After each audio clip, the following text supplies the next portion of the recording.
लो जी कुल्फी आ गई है, बढ़िया कुल्फी आ गई है, ठंडी ठार कुल्फी।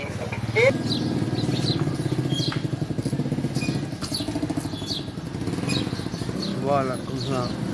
उमर भी आज के बड़ी मुश्किल 400-500 रुपये ही लगता, ये भाई नहीं है क्योंकि उधार के बेची दे ते कोई बर्फ का खर्चा, कोई लून का, कोई छापड़ का।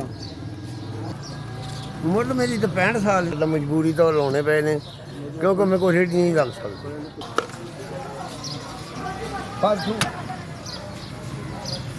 तीन टैक हुए ने, मैं जो पहलों रेहड़ी लाता रहा कि गर्मियों के ना सीजन चढ़ते ही अटैक हो गया, परत के मेरे इन्नी जान नहीं रहेगी कि मैं टुरने जोगा आवाज़ार थी।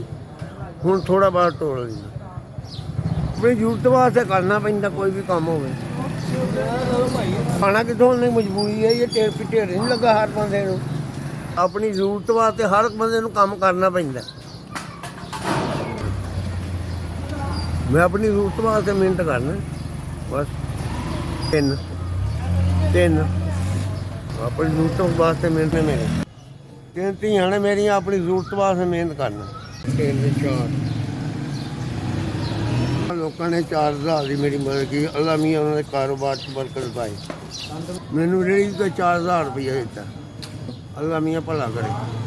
मियाँ तेरे कारोबार च बरकत आवे, तेरी जिंदगी साफ कमाए। SBS तेरी बड़ी मेहरबानी, मैनू 4000 रुपया दिता।